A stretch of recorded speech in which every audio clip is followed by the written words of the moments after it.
Well, welcome back to another from around Mika's live stream. And Daniela, welcome back to you. Thank you. You've had a very busy time over these last few months, Yes. and we have congratulated you, but we'll do it again now that you're here for on the birth of your little son Nick, who I Thank have to say is not a tiny, fragile looking baby. Not He looks anymore, no. It's quite amazing how fast babies grow, really. So today he's 5 weeks, actually. yeah. And it's, no, it's crazy. That makes you, it's scary, really, how fast the time is running. Yeah. Anyway, it's lovely to have you back, Daniela. And well, nobody else knows this, but Jess brought Nicky in to let me have a look at him, and he looks sturdy. He's a strong-looking boy. Yeah, he can get very hangry. Yeah, can't we all? Yes, definitely. Daniela, we're going to be talking about what Mijas Community is doing in terms of supporting the humanitarian crisis in Ukraine. If people don't know, we have about 900 Ukrainian nationals on the Padron here in Mijas. But we also have around 600 Russian nationals on the Padron here in Mijas. And we're very clear that this is not a political debate about what's right and what's wrong. It's looking at what is happening to people, and that is what we've been responding to. It's such a complicated situation that I don't know if even really what it's all about, and I don't want to go into all of that. But you've been sort of gathering together a lot of information about the things that are happening to support the humanitarian crisis in Ukraine. Can you tell us a little bit about what you've been able to pull together, Daniela? Yes. First of all, well, I said that Jane from Finca is going to join us tonight because she is one of the local drop-off points for all the donations. Unfortunately, Jane, she's just texting me now again. She had an accident today and is still Oh at dear. emergency, so she can't unfortunately join us tonight. So Jane, we hope you're okay and that you feel better very soon. Okay. Then So, also, Daniela, can you just mention again about Finca and Andro? Because people, I think, who live in the Calonda Riviera area will know it, but people that live in other parts of Mijas may not know what it is and where it is. Could you give us just a brief description? Finca Naundrup is a big it's a finca in Calahonda, actually, close to the tennis club. It was many years ago. It was used as an English private college, actually, as well. Ah, right. Okay. And they are a Scandinavian family, and they bought the property, and they offer fitness camps, fitness holidays. So they have accommodation there. You can like Right. come. Well, that's a different type of holiday, though. Nothing for me because this like boot camp holiday. And also they have well, also you don't have to stay there. Obviously, locals can use their facilities such as paddle tennis courts. They have CrossFit. They have yoga, and they have a. It's a big property.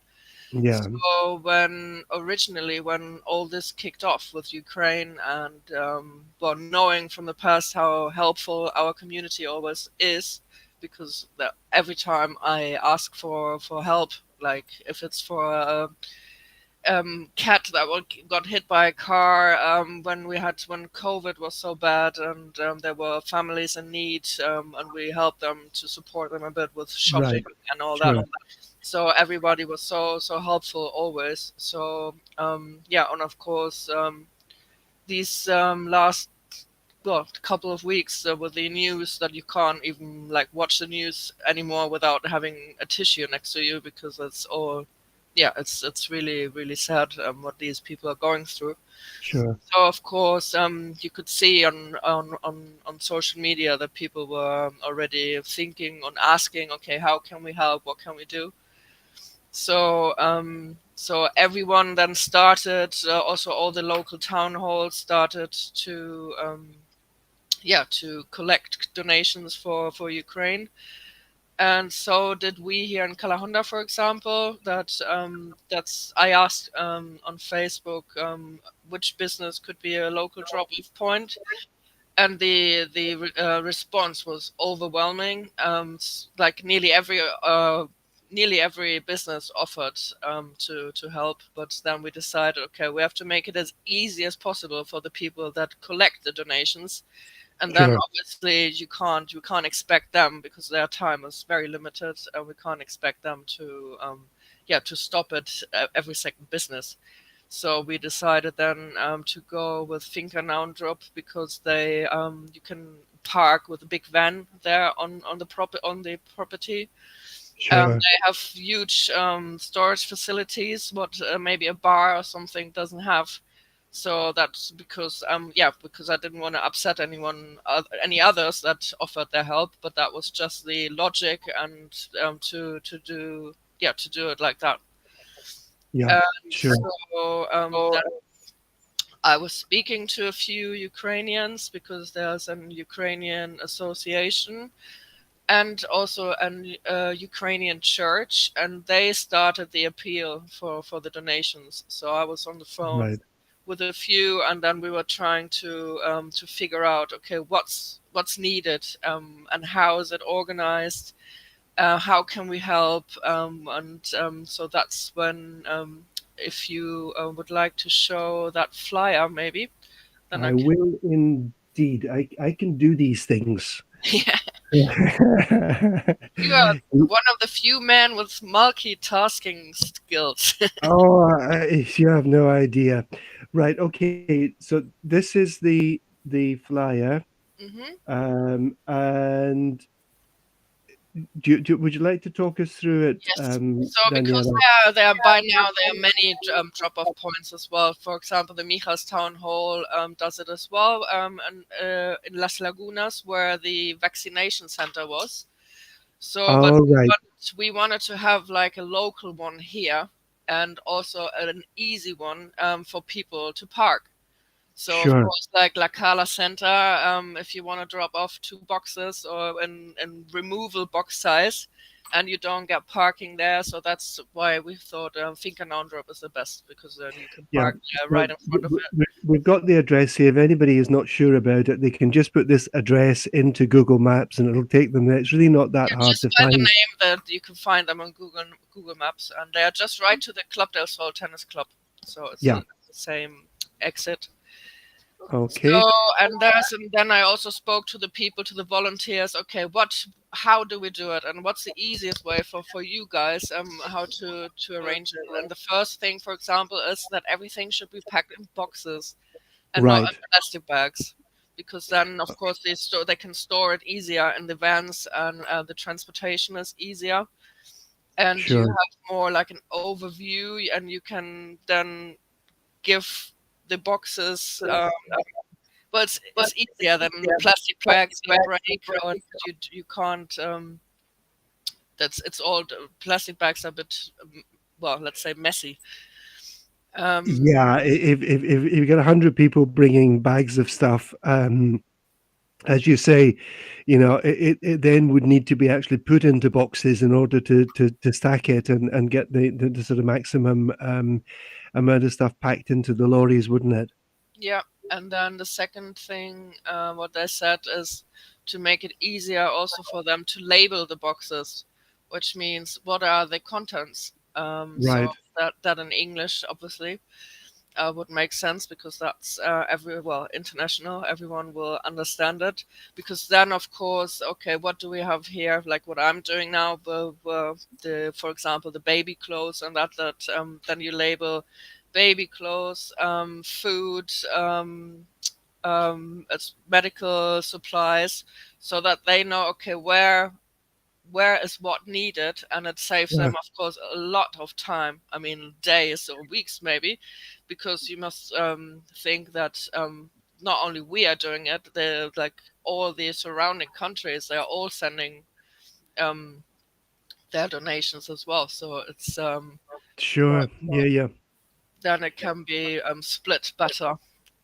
So then also important. That was up further up as well. No items with glass. Yeah. Okay. So no jars, no bottles, because then they break and then they damage. Then the content of the bottles damages then the remaining donations. And then, of course, then we went through everything. Okay, what is really needed, what is really important, and then of Yeah.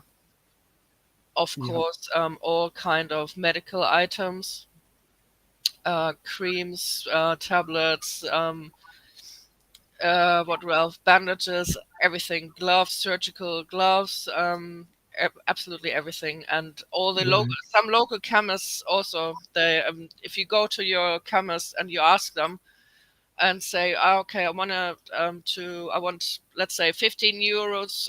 Can you give me 15 euros of donations for Ukraine? What they would need, they will And they will do it for you. So they'll help out with yes, what are the sort of most urgent because items that they are know needed. exactly what's needed. So then Okay. if you just say, if it's that makes it easier for some people maybe, or if you, I mean, you don't have to spend a fortune. I mean, every little helps here as well.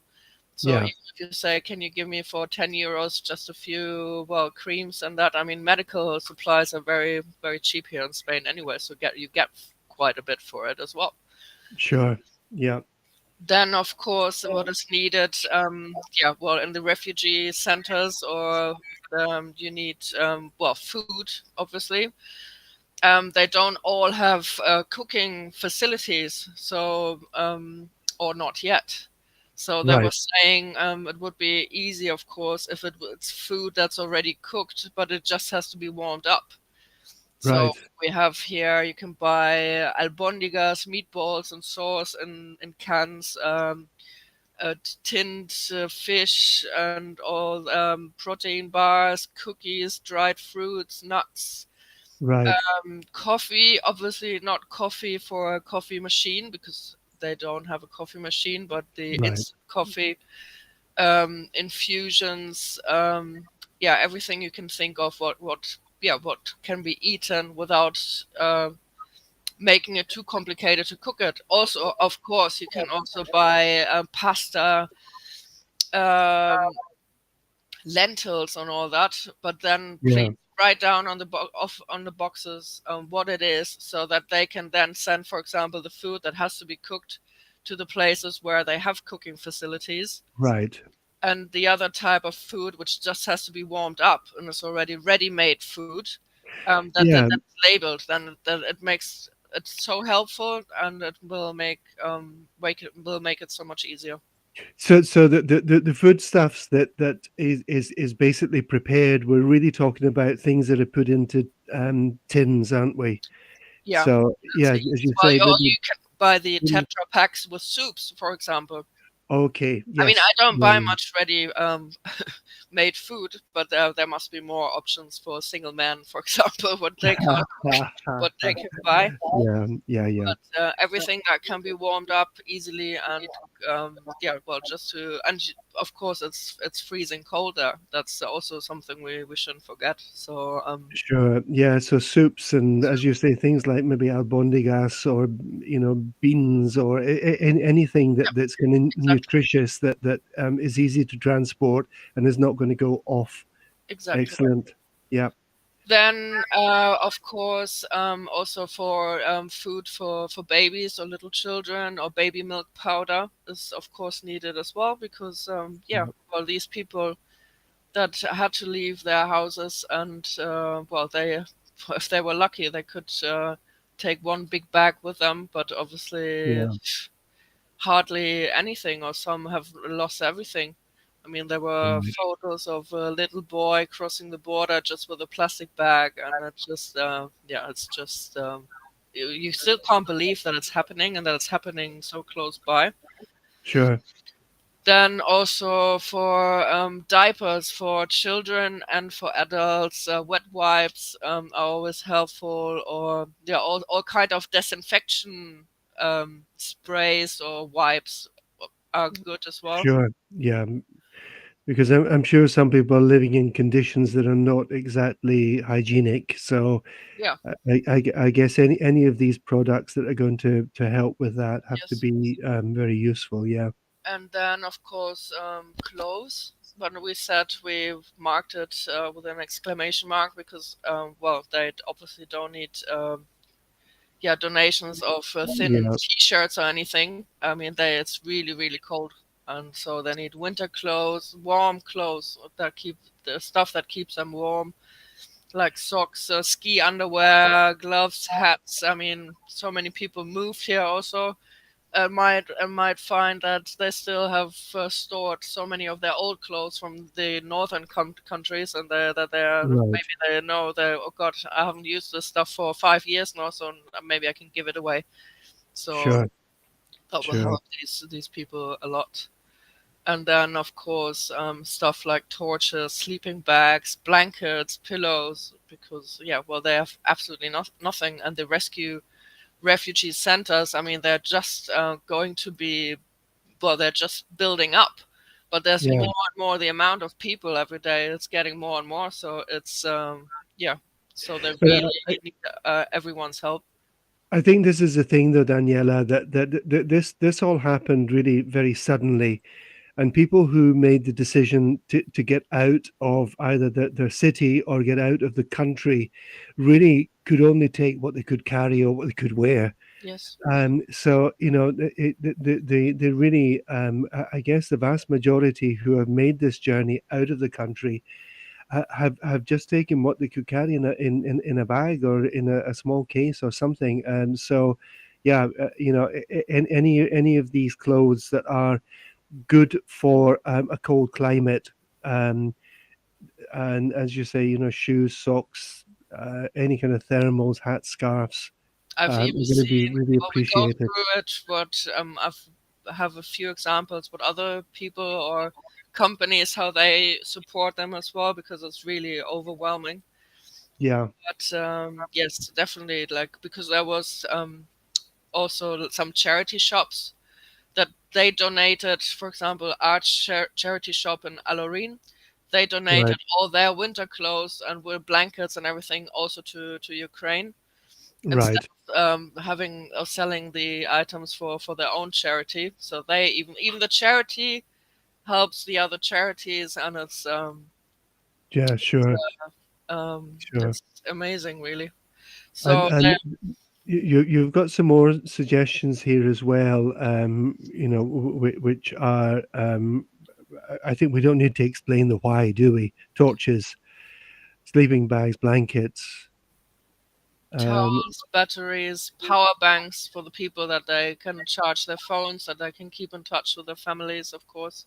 sure, Or sure. bin bags, plastic bags, well, generators, and that's of course. Well, some people or some men have a collection also in the garage, and then maybe it's time to have a clear out. But the other thing is, Daniela, that two or three couples or friends could get together and say, well, I'll get €10 worth of medical stuff, and someone else says, well, I'll get €10 worth of non-perishables, and they can actually put these together into a box and then have one person maybe deliver it up to Yeah. Finca and. Yeah, Yeah, there are some, for example, then some businesses they said also, okay, when they in Calahonda, for example, that we only have that one drop-off point, that they said, okay, for our clients, they can bring their donations to us, and we take care of them, and we bring them to the finca. For right. example, Pal's Bar. There was also a lady on Facebook, and she offered for all the people that don't have a car that she would, in between El Rosario and Calahonda, she would pick up the donations from private people that don't have Sure. transport, and she would deliver it to the drop-off point. So everyone was just well, offering help all the time. Yeah. And I mean, by now there are many collection points also for the donations. Hmm. Um, there's, for example, a local company, well-known Blue Plate Caps. They have sent a van themselves with donations as well, and they Sure. let the people use the van. to transport the refugees around the borders as well to help. Right. Then there's various telephone companies offering free calls and free SMS between Spain I've and Ukraine, I've seen that. Yeah. Yeah. which Yeah. is also, well, really, really nice. Renfe, for example, Renfe, they offer the train company. They offer free rides for every refugee within Spain. So Okay. you don't need to pay for your ticket if you want, if you're on the way to, well, to your family or to your friends. There's many, I've seen it on social media as well, that within the communities that the people care about their Ukrainian neighbors and offer help, or that people are trying also to, we will at some point will need more donations here as well, because the moment the people arrive here, Mm, it's the same thing. They arrive here with nothing. So sure. And there's also an event which Anand has been involved in organizing, and part of this is specifically for a family who have moved to Alaurín, just up the road from us. The gentleman's British, his wife is Ukrainian, and they've come down to Alaurín. So can I just share this, Daniela? And okay, here we are. This is on the 25th of the 25th of March, 7:30 at the the restaurant Cerros del Águila in Mijas Costa. You know where that is, just along from the horse racing track, the Hippodromo. And they're going to be fundraising for refugees who are here from the Ukraine. And very kindly sponsored by Blevins Franks. I guess Paul Montague's been involved there, Lobster, Shan Hitchcock, and Costa Connection with Wendy Cowham are also sponsoring that. And you know, it's not a ridiculous price. It's 15 euros per person, including wine, and they're going to have tapas as well. And maximum four per team because it is a quiz night and raffle. I think they might dip into your pockets a bit extra for the raffle. yeah. um, but you know, if you want to do that, the number's on the bottom here to book your place, because I think it will be busy because people seem to be getting behind this. So you've got the number here to book your team for in for the quiz. Hmm. Yeah, but for example, also Age Care, which is well known locally, they have a collaboration with Clinica Medicare, which are who are Mm, in La Cala. They have collected. I read that the other day. They have collected 1,250 euros. right. And David from Clinica Medicare, so he bought all kind of medical. Well, he's a doctor, obviously, so he Sure. knows also what's needed. So he bought all kind of medical supplies, which will all be sent to Ukraine as well. So there's a lot of Right. people collaborating. What you were saying before. So just in between a few friends, if you put, well, 10 euro each down, or, well, one goes shopping. Okay, I get the food items, or I have to go to the chemist tomorrow anyway. I bring some stuff. So Yeah. it's yeah, and it makes a big difference. And I was trying to, or originally a Ukrainian resident, she wanted to join us tonight as well, and tell us a bit about all the situation. But then she had to fly today to Poland to pick up her sister from the border, to bring her sister down. So she, in the end, she couldn't join us, and obviously that's much more important.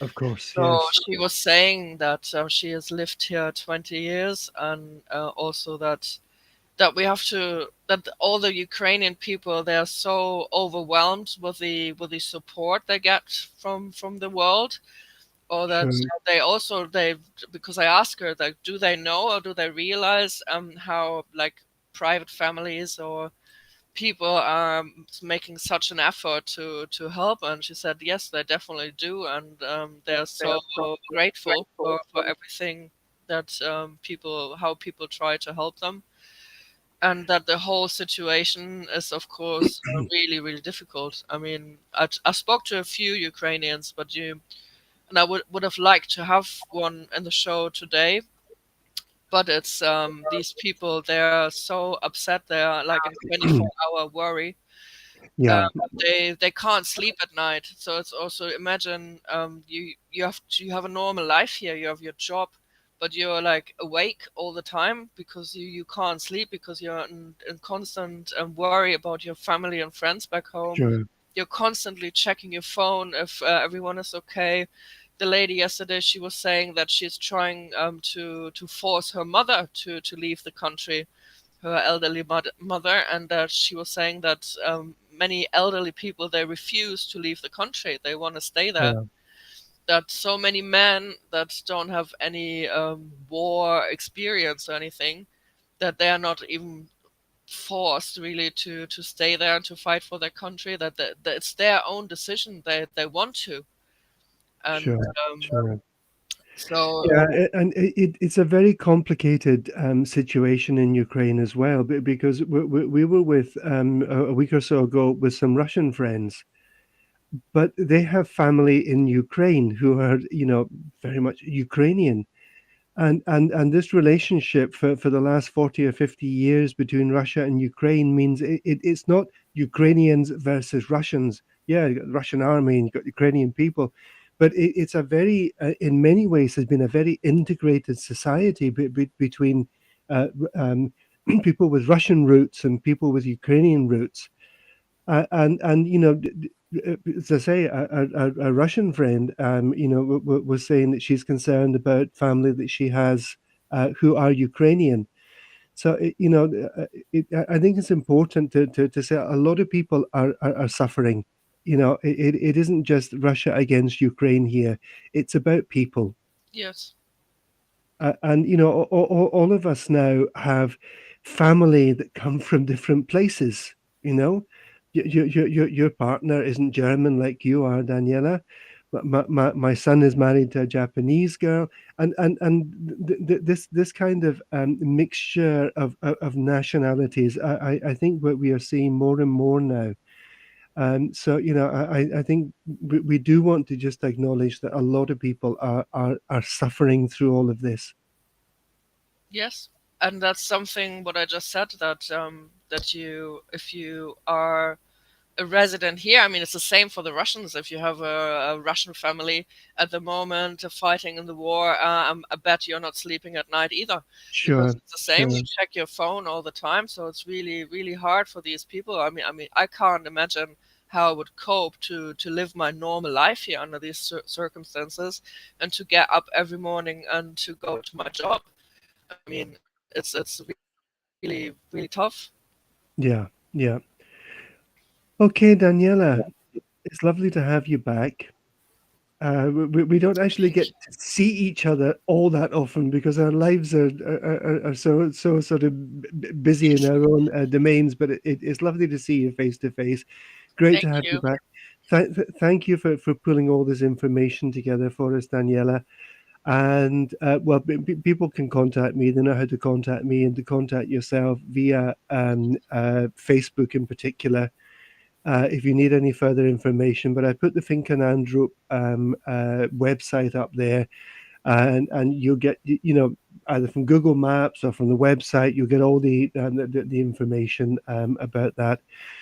Thank you to so many people who've been listening in today. And also, I would like to say, if there's any Ukrainian families that need any type of help here locally, if they would please get in touch with us, and then we can also try and see Sure, how we can help them. absolutely, Daniela. Thank you so much. You're welcome. We will be back in a couple of weeks. And thank you to everyone who's been listening in today and participating in this. And, please let's do what we can. It's really great to see that, after 2 years of division in our community, that we're actually, without any effort, pulling together now behind the common cause, and I think it's really heartwarming to Yes. see the response that we've had. Thank you, everyone. Thank you. We'll be back next week. Daniela, we'll speak soon. Okay. In the meantime, have a good Friday and a great weekend, folks. Thank you so much.